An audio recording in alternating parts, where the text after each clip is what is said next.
Bismillahirrahmanirrahim. Assalamu alaikum. I hope you are all doing well. I am Sumera, Healthy Wali from Rehan Artificial Intelligence Teacher Training Institute, Level 1 student. Welcome to all of you in another exciting episode, a session with the Maya. Uh, Viewers, every day we negotiate, whether it's a workplace, at home, or even while making simple decisions. Today we are discussing how to master the art of negotiation in daily life. Let's explore how effective negotiation skills can help us to build stronger relationships and achieve the better outcomes. For discussing this session, I am joined by Maya today so that we discuss this topic. Hiya. So, without delay, let's welcome Maya. Welcome to the studio, Maya. How are you doing today? I'm doing great. Thanks for having me back in the studio. I'm ready to dive in.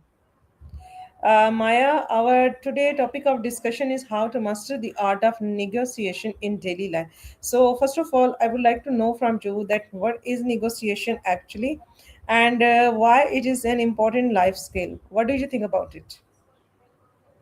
At its simplest, negotiation is just a conversation with a goal.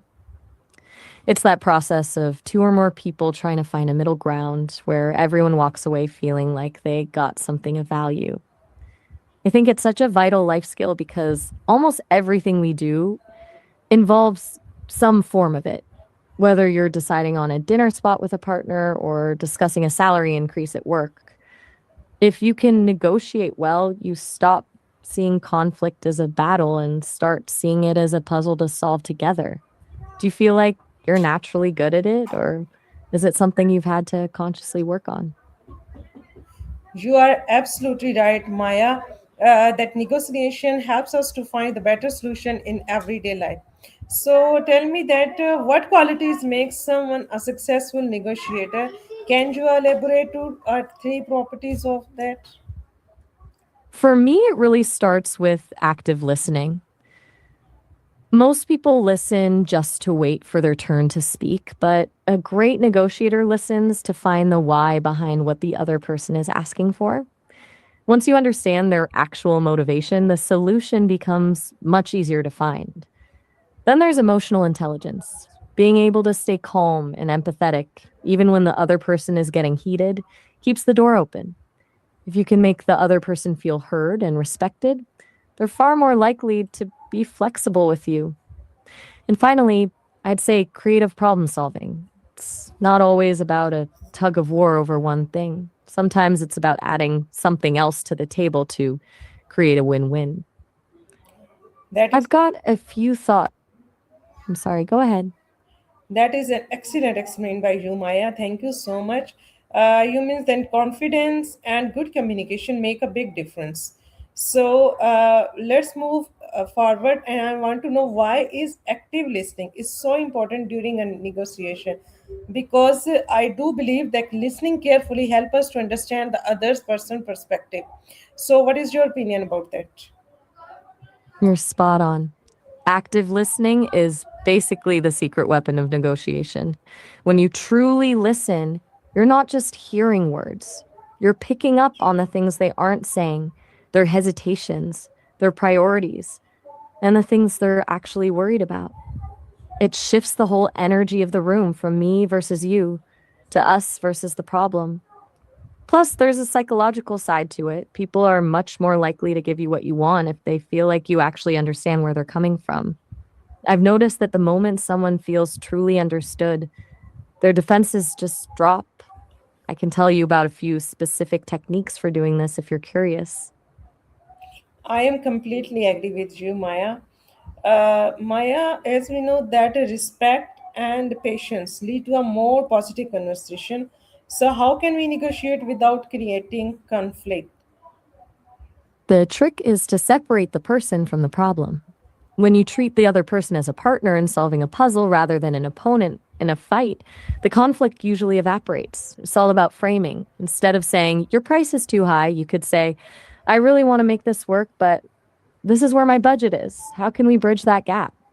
It keeps the focus on the goal and keeps the relationship intact. Does that approach feel natural to you, or does it feel a bit too soft? Absolutely right, Maya. No, I'm going towards the mistakes during the negotiation. So, first tell me that what are the most common mistakes people make during negotiation? Can you point out the top three mistakes then people make while they are doing negotiation? One of the biggest ones is definitely talking too much. It sounds counterintuitive since it's a conversation, but people often feel the need to fill the silence with justifications or concessions. They basically talk themselves out of a better deal because they're nervous. Then there's the fixed pie mentality. That's when someone assumes that for them to win, the other person has to lose. They treat it like a zero sum game, which kills any chance of a creative solution that could actually benefit both sides. That And is third, I'd say, sorry, I'm all yours. that is a valuable insight, Maya. Thank you for. Okay, Maya, my next question to you is that how can emotion affect the outcome of the negotiation? Because I do believe that staying calm helps us to make better decisions. So, what do you think about it?